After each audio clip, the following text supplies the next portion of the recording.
Hello and welcome to channel number 6 Vidik. Continuing our conversation with Dr. Christine Moliner, we are going into the second part of this conversation as part of our course on human rights, international humanitarian and refugee law. As you know, the Dr. Christine Moliner studies migration and mobility.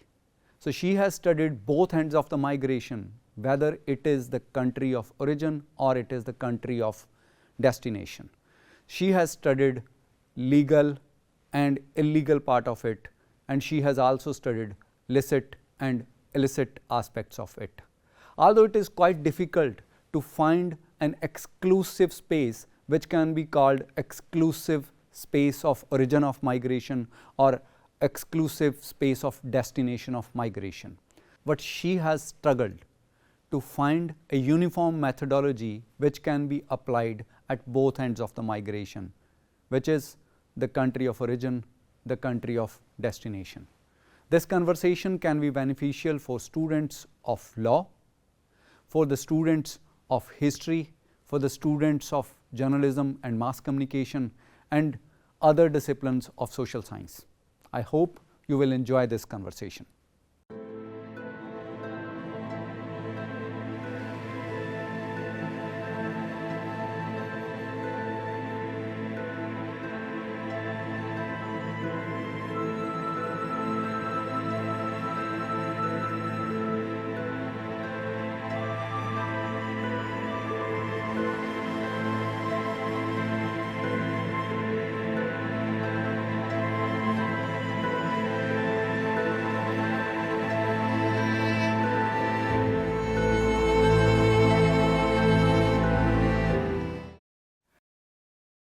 Hello and welcome. We are in conversation with Dr. Christine Moliner about migration, and we are specifically discussing the Punjabi experience in France. So, you were midway when you were arguing and you were telling about the Punjabis' experience in France. Yes. So, what I wanted to share with you is the experience I encountered, the experience of illegality imposed by the immigration policies and by the state, the experience of illegality by some Punjabi men, most of them Sikhs, whom I met when I was conducting some survey and in a daycare center in Paris. So that daycare center was actually catering to young and not so young migrants, undocumented migrants, most of them men, with addiction problem. Okay, and in the mid 2000, from 2005 and 6 onwards, this center, who used to have a combination of nationalities of origin, starting having a very significant proportion of Punjabis with addiction problem, living on the street, most of them with a very derelict health, many health issues, and as well as mental health issues.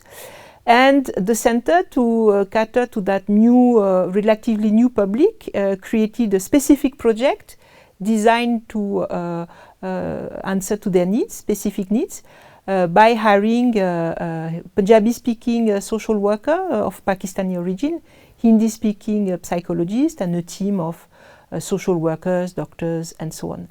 And what we tried to understand was how those migrants, what were the characteristics of those migrants, how come they somehow were not able to rely on solidarity, community solidarity, what brought them on the street, what brought them to addiction, and what has been their migration trajectory to France. So we came across two common characteristics among those men. Mostly they are from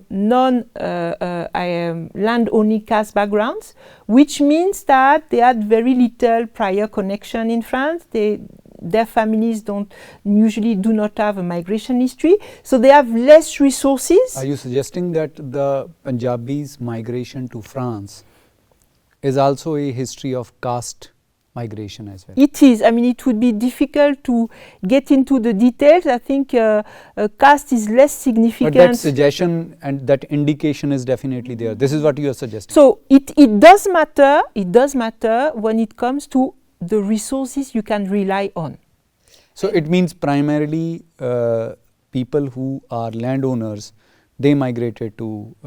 and they have a prior history of migration. They have a cousin, a brother, they can rely on in France. Whereas those who don't come from such a background have much less network to rely on. So they don't have any kind of social network in France. So it means they are completely in the hands of the smugglers that take them to France. And after that, they fall prey to internal exploitation by migrants who are well settled and regularized. Okay, so that's one common characteristic we identified. I just want to go back and ask you a question. When you say that they fell prey to smugglers who helped them cross the border, when they are being handled by smugglers, the smuggler as a category is an illegal category.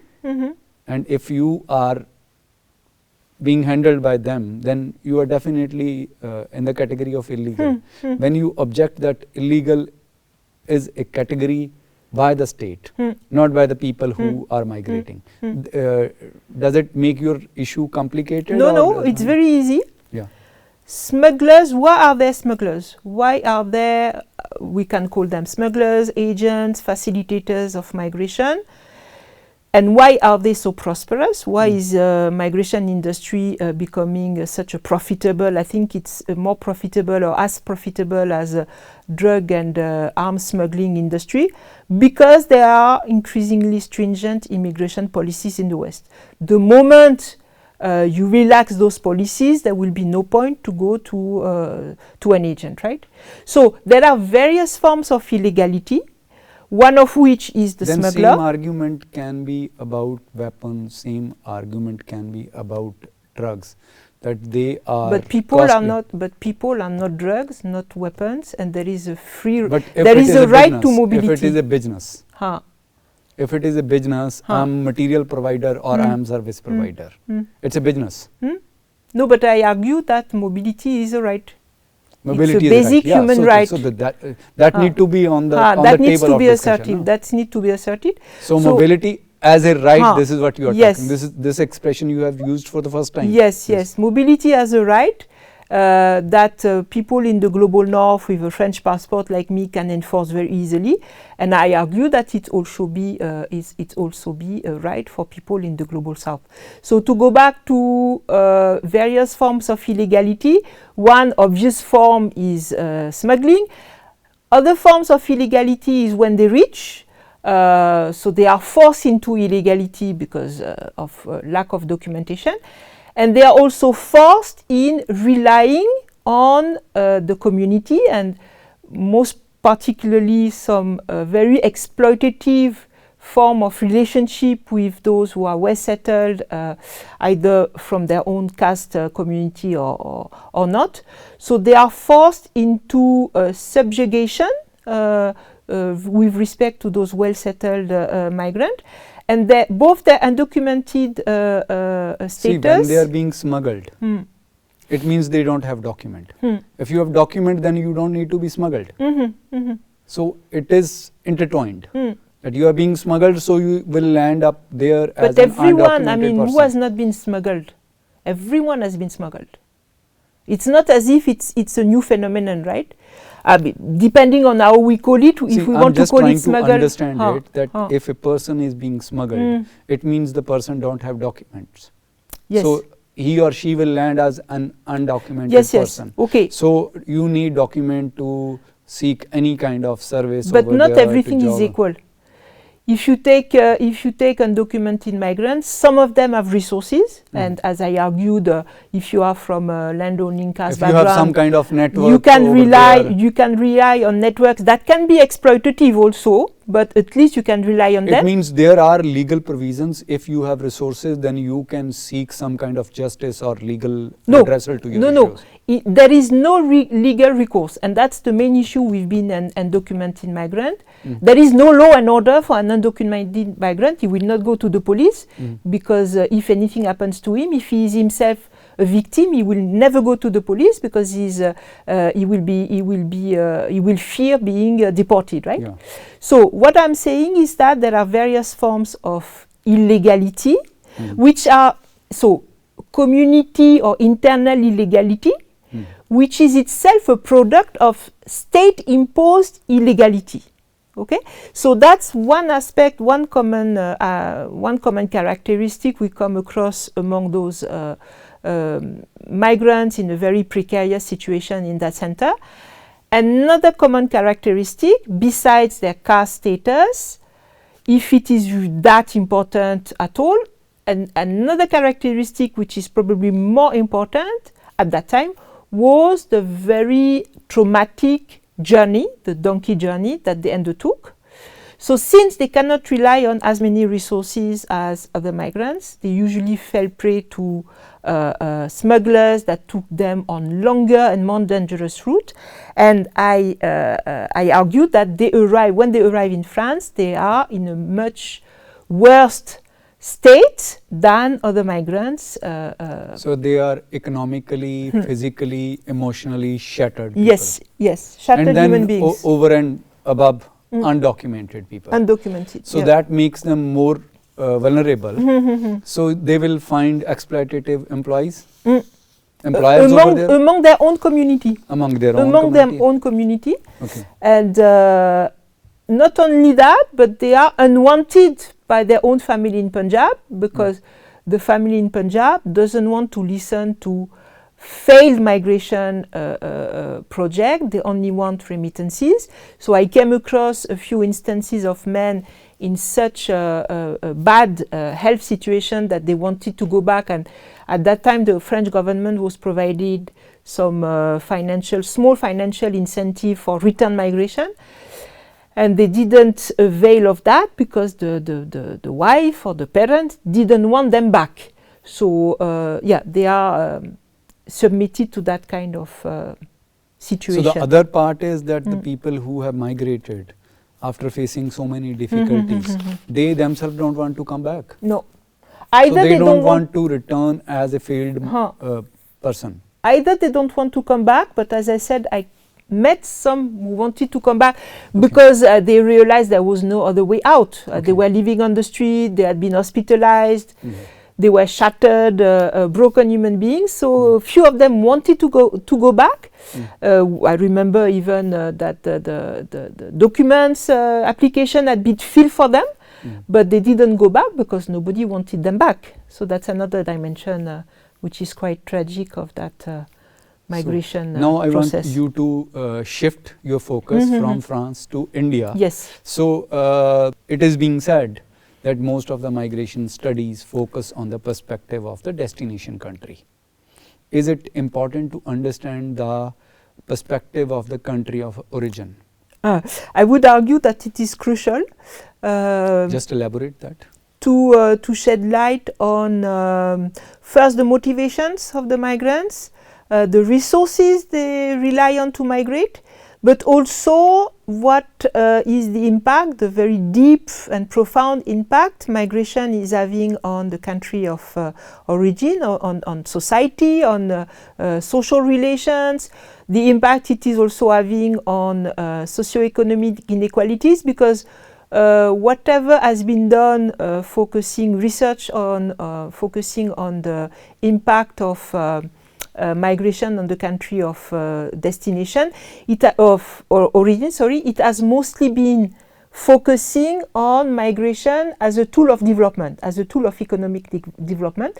And now there are more and more studies conducted that question that optimistic view, let's put it like that, of migration, to highlight actually the socioeconomic cost of migration and how migration can actually sharpen or can actually increase pre-existing hierarchies and socioeconomic inequalities. Okay, so if you look at the case, for example, of Punjab and the impact migration has on Punjab, and also to go back to this issue of let's say that illegality is mostly a state construct, but the state in the country of destination. How is illegality perceived at all? How is it constructed at all in the country of origin? So here I would introduce another dimension, another term. So illegality, I'm not saying that illegality has no role to play, but I think what is a lot more relevant is the notion of licitness or illicitness, because illegality and laws are not the only source. Legality and laws are not the only source of authority. There are other sources of authority. For example, social norms, social acceptance. So what could be very well illegal, so from the state point of view, can be from the social point of view, from the society's point of view, can be considered as licit, so acceptable. And my contention is that because of the Punjabi culture of migration, to this urge to migrate at any cost, my contention is that this Punjabi culture of migration is somehow blurring the line between illegality, licitness, illicitness, and more practices that are from a state point of view considered as outward illegal are nonetheless becoming perceived as licit. When you use this expression, at any cost, it also include that even at the risk of violating a norm or rule or law. But we have to differentiate between laws, legal norms, and social norms. So let's confine this question to law. Okay. So once you say that at any cost, even at the cost of breaking a law, but isn't it illegal or not? It will be definitely yes. illegal, yeah. without any question. No, let me go back to a different question. So when you define legality and illegality, you bring the social acceptability into question. When it is a question about the origin of migration. But when it comes to the destination, isn't the social acceptability equally important over there? Their society, are they okay with the new migrants or not? Is that social acceptability equally relevant, or the social acceptability over there is relevant when it comes to the confined social networks of the migrants? So it depends what kind of what is the point of reference? I'm talking about the method of an anthropologist, social anthropologist. Is that equally important, or there is some kind of hierarchy, or there is something to be just left out, is not at all needed? So as I argued earlier, anthropologists tend to focus not on the migration seen from the state, which would involve looking at illegality. That's perfectly fine. You have explained it well. So when you bring social factors of the country of origin into the discussion, why not the social factor of the country of the destination into the discussion? True. But I'm just trying to understand the methodology. I completely agree. But the problem is... So it means the methodology is selectively applied? No, because in my case, my focus is on trying to understand mobility from the perspective of migrant people themselves, from migrants themselves. Yeah, perfectly fine. Okay. Yeah. So what makes sense? But is once you bring into the society into the discussion, then you have their to society. Once you bring their family into the discussion, that their families don't want them back as failure. Their families want to send them at any cost. It means here we are talking about not just the migrants, their society, their families. So why not the society of the destination country? No, it does make sense. When you look at migration in the destination context, obviously it makes a lot of sense. Okay. It makes a lot of Now sense. you go ahead with the Punjab story. Yeah. So no, just what I wanted to try and understand is how this urge to migrate is reshaping social norms, ethics, morality. So it's really overlapping with illegality, but extensible understanding or contours of illegality, and even more extensible contours of licitness. What is licit? What is licit but illegal? And how much people are prepared to do, how far are people prepared to do to migrate. And as you know, you have covered a lot of migration-related stories in the news, so including fake marriages, including fraudulent Would you like agencies. to call those marriages fake marriages or something else? Sorry? Is that category, that nomenclature accurate when people say that it is fake marriage? Contract, I've heard contract. So contract marriage means fake marriage. So they are both illegal. So and once you are not ready to say the smuggler in the destination country, and here you are calling a marriage a fake marriage because of just to produce some kind of documents. Here it is about production of documents. It is about undocumentedness. So isn't the story more complex than the methodology? Maybe the story is always complex, evolving, because people are trying to adjust, adapt to evolving immigration policies and tweak their norms, their understanding of what is good and what is bad. And what is interesting is how illicit and illegal is interwoven. Give me an example where I can understand the distinction between illicit and illegal, and thereafter about illegal, illicit, but acceptable. Okay, so let's take the example of fake marriages. Okay. Fake marriages are clearly illegal. Okay, there is no... Fake marriages are legal. But for the purpose of migration, it is illegal from the point of view of the country of destination. So fake marriage is fake when it is proven fake. But otherwise, if there are two people who consent to marry to each other for whatever purpose. From the point of view of the country of destination, it is illegal. You shouldn't marry for the purpose of migrating. So there are two people who have married to each other legally.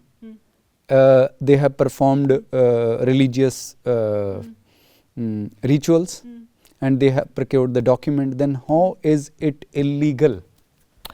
Because most presumably they have done that just to migrate, I mean to get a spousal visa, and they don't intend to have a married life, to live together in the country of destination. So then from the point of view of the country of destination, it is illegal. Does it mean that every marriage is illegal if not proven otherwise? If you are going to migrate? There is a strong suspicion, no, in certain circumstances. Isn't that the state perspective only? Or the legal perspective only? Yeah, it is seen through the state, but how do we define, how do we differentiate between what is illegal and what is illicit or licit? There is no, in the case of illegality, it is very easy to define. I mean, you have a look at the body of laws, you have a look at state ordinances and all, so that's very easy to define. Whereas illicit or licitness is an evolving notion that it's not codified. So it depends on the state of a society. It depends on a form of consensus that is emerging from a given society at any point in time. And my understanding, my impression is that currently the notion or the contours of licitness are extremely expandable in Punjab to accommodate all sorts of practices to allow people to migrate. Can we call it a marriage of convenience? Yes, definitely. So then you don't need to call it illicit Yes, or yes. illegal. Yeah, it is better to call it a neutral term. So are we just searching for a neutral term, or we are trying to understand the process that and try to evolve a methodology which can be applied at both ends, at the country of origin and at the destination country. So what is the pursuit here? Yeah, one has to be clear where is the illegality or construction of illegality or imposition of illegality coming from. Is it coming from the destination country or from the country of origin? What do you think about it? If something is happening in the country of origin, whether it is the complex web of businesses like matrimony, immigration and IELTS examination, or it is production of document to prove that so and so is married to so and so. So how do you understand it? So is it just from the point of view or the perspective of the destination country, or from the point of view and the perspective of the country of origin where society is ready to go to any extent, as you say that at any cost? It's obviously both. You cannot study either of them in isolation. It doesn't make sense. Why would you have so many IELTS centers, immigration or visa consultants, if it was not to send people to Canada, and to send people to Canada in one of the very few legal ways available, that is student visa. Okay, so you cannot study them in isolation, but most probably because of global inequalities and a very unequal global order, the agenda and the definition of illegality imposed by the state in the destination country is the one that dominates. And that has to be taken into account. So it means the very subfield of sociology, that is migration study, is grappling with a very complex issue. Absolutely. Okay, thank you very much. Thank you very much for joining us. It is really really important to understand what kind of studies are happening and what kind of methodology is being used over there, and what are the issues, whether they are complex or they are not, and what are the issues which are yet to be articulated and which are being articulated. Thank you very much. Thank you. With this conversation, we end this segment over here, and I hope this very segment will help you understand the complexity of the whole process of migration and mobility. Thank you very much for joining us.